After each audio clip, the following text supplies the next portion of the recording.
Bloomberg Audio Studios. Podcasts, radio, news. This is Bloomberg Daybreak Europe podcast. Good morning. It's Thursday, the 26th of March. I'm Caroline Hepker in London. Coming up today, Trump insists peace talks with Iran are ongoing as the Islamic Republic rejects outreach by the US. American troop deployments to the Middle East fuel fears of a ground invasion. Plus, why Europe's car-making Powerhouse wants to become the region's ammunitions hub. Let's start with a roundup of our top stories. Almost a month into a war that has engulfed the Middle East and brought havoc to global economies, there appears to be no end to the fighting. The US and Iran are also offering increasingly contradictory messages over whether meaningful negotiations to end the conflict are even underway.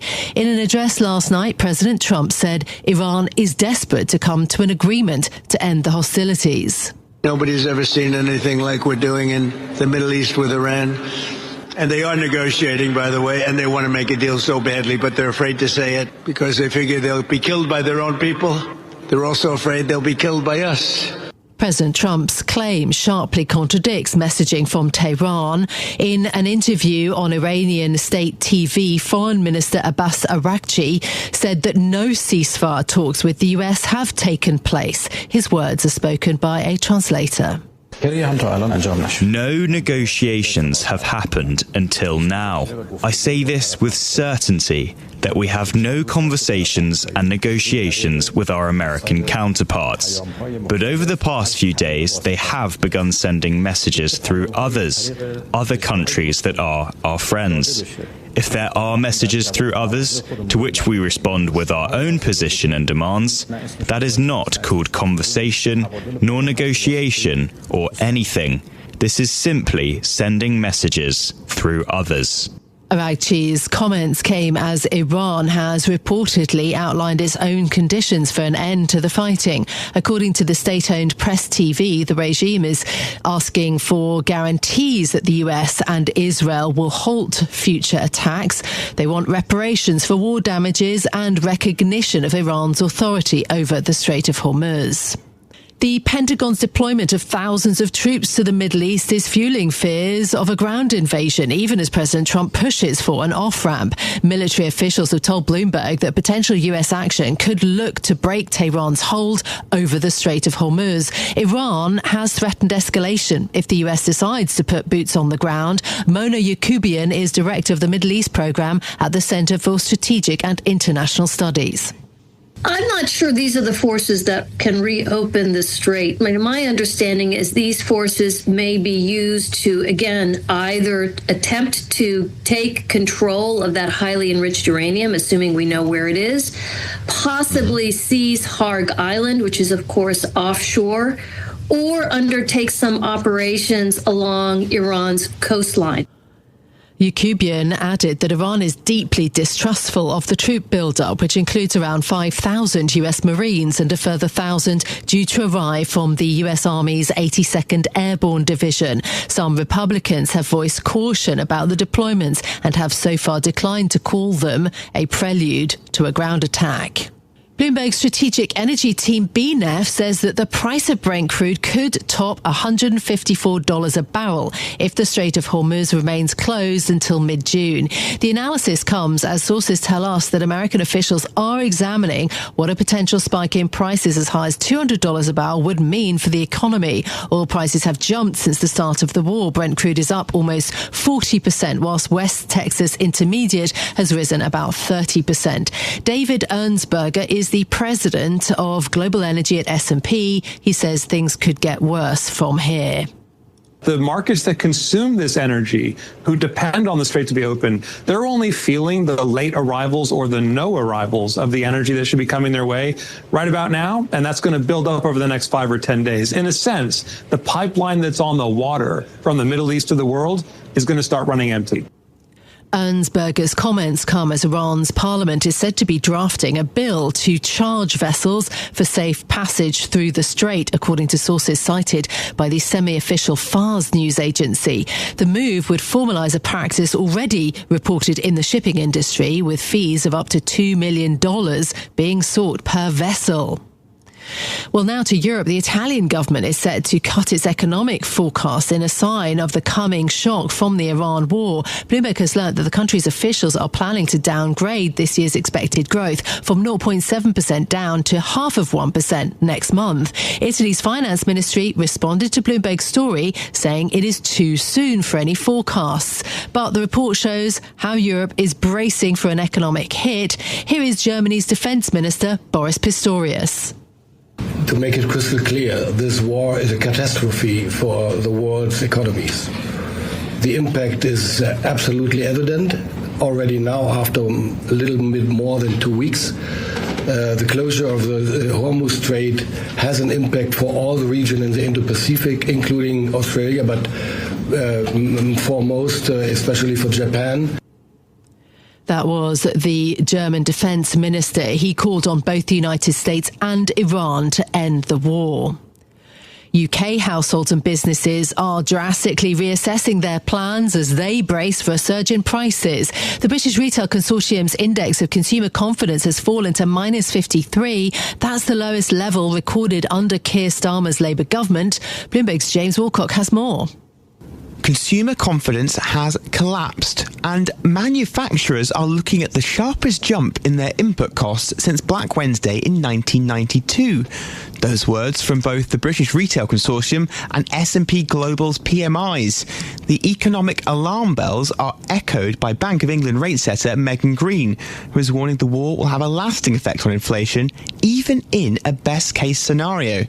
Prime Minister Keir Starmer has said the government will set out appropriate support later this year, but his government are conscious of 2022, when an energy price shock made the Conservatives intensely unpopular and were the prelude to a gilt market crisis.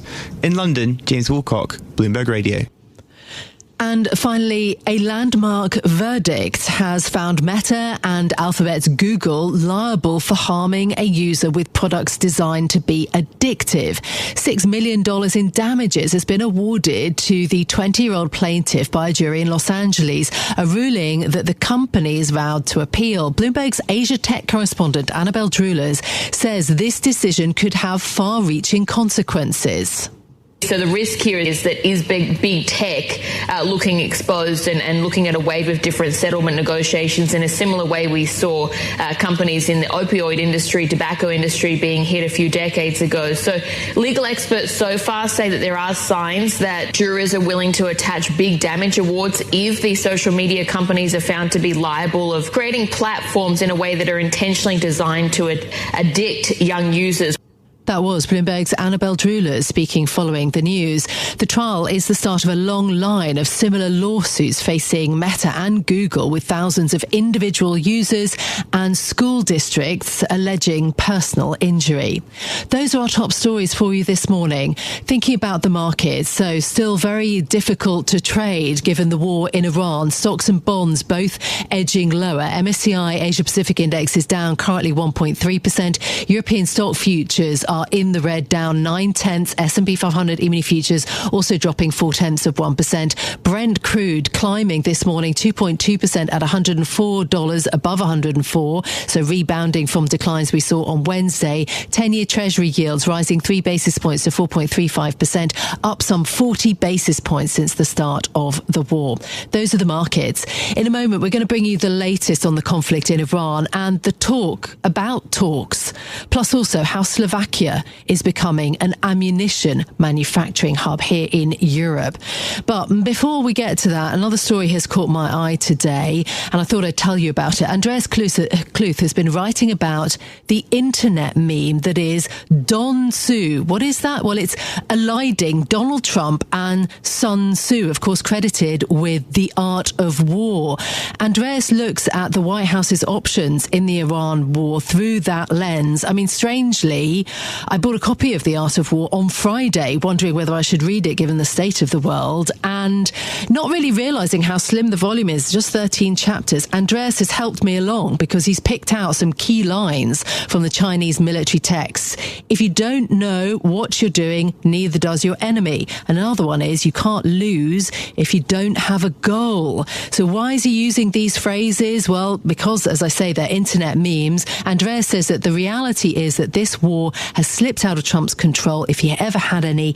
The options come down to two: either double down and escalate, or try to sort of find a way out. And Andreas goes into lots of details about this.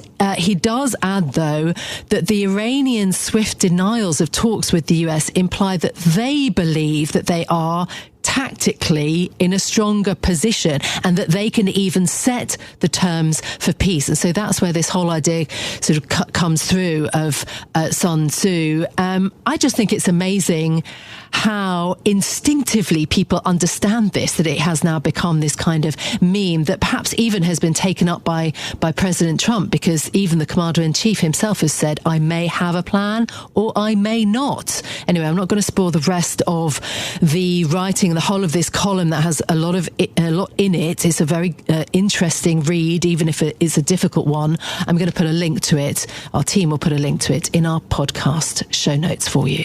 Now, the United States does continue to affirm that it is in talks with Iran, while state media has previously indicated a rejection of the talks on the Iranian side. Tehran is also seeking its own guarantees. Let's discuss this with Bloomberg's Israel bureau chief, Ethan Bronner. The US and Israel, of course, in this battle together. Ethan, good morning.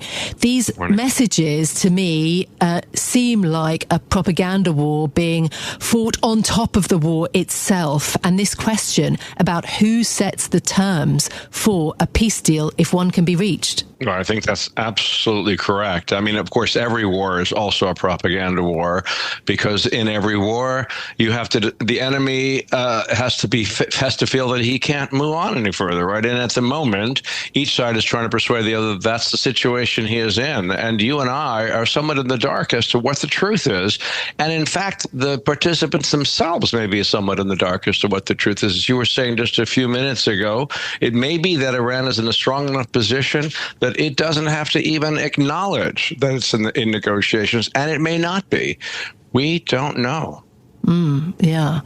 So then let's think about control of the Strait of Hormuz. Iran charging this transit fee, trying to turn it into law. The world is seeing all of these surging fuel and fertilizer costs. What is the thinking about whether markets are underestimating the impact? Yeah, look, that's difficult for me to really answer. I don't feel like there's the truth beyond what markets are looking at right now in terms of what's happening. I think that if I had to bet, I would say it's going to last several more weeks. But of course, there are all these unknowns. What if something suddenly hits a kindergarten and all kinds of people get killed and things spin out of control beyond where they are today? It's very, very hard to know. What's certainly true is that Israel is trying to get as much done from its perspective in military targets there and in Lebanon before the thing is called off. And I don't know what's in President Trump's mind. He both wants to end it because of the market's problem and the legitimate economic and human suffering problems, and he doesn't want Iran to be able to say that it has ended it on its terms in control of the Strait. Yeah. So then how should we assess the risks of escalation now? I mean, of course, it's unexpected in war, but Israel, as you say, is continuing to strike Iran. Then there are also the Gulf states, which I think are still considering joining the war. I think that's right. I mean, it's particularly remarkable how the UAE and Saudi Arabia have actually expressed much less impatience with the United States and Israel than you might have expected, and much greater impatience with Iran. There's an op-ed today in the Wall Street Journal by the Emirati ambassador to the United States saying, enough, we're fed up with Iran and we're not going to put up with it anymore. And it can't go on the way it's been going on. It can't have the power it has had. Its ballistic missile power, its nuclear power. So these sound like American and Israeli talking points. I think the risk of escalation is genuine. Okay. Ethan, thank you so much for being with us this morning. That is Bloomberg's Israel Bureau Chief, Ethan Bronner. Thank you. Stay with us. More from Bloomberg Daybreak Europe coming up after this. Well, two major wars are fueling European defence spending and rearmament too, it has to be said. In Slovakia, which borders Ukraine and the Czech Republic, it means arms manufacturing is now competing with car production as an engine of growth for this Eastern European country that is both a member of the EU and of NATO. Joining me now is Bloomberg reporter Daniel Hornák in the Slovak capital Bratislava. Daniel, thank you for being with us. How has Slovakia, a small country, become a hub for ammunition production? Well, it's important to understand that Slovakia isn't starting from zero, right? It has a long tradition in arms manufacturing, dating back to when it was part of Eastern Bloc. Of course, during the transformation in the 90s, which was very difficult, this industry was decimated. Just the most important facilities, factories managed to survive. But this brings us to the current situation. Because when we are seeing this surge in demand, for example, for artillery ammunition following Russia's invasion of Ukraine, it just simply made far more economic sense for these companies to scale up existing capacities here than, for example, to build entirely new plants from scratch somewhere else. So this is maybe the primary reason why we saw this really spectacular revival of this industry here in Slovakia. Yeah, indeed. And you've been to some of the towns where this is happening and have got lots of photographs. It's very interesting to see that. Your reporting has been looking at the Czech arms billionaire Michal Sternad and his CSG conglomerate, which is also a publicly listed company. What does the company expect in terms of demand and also of expansion? Well, the company expects further expansion and growth.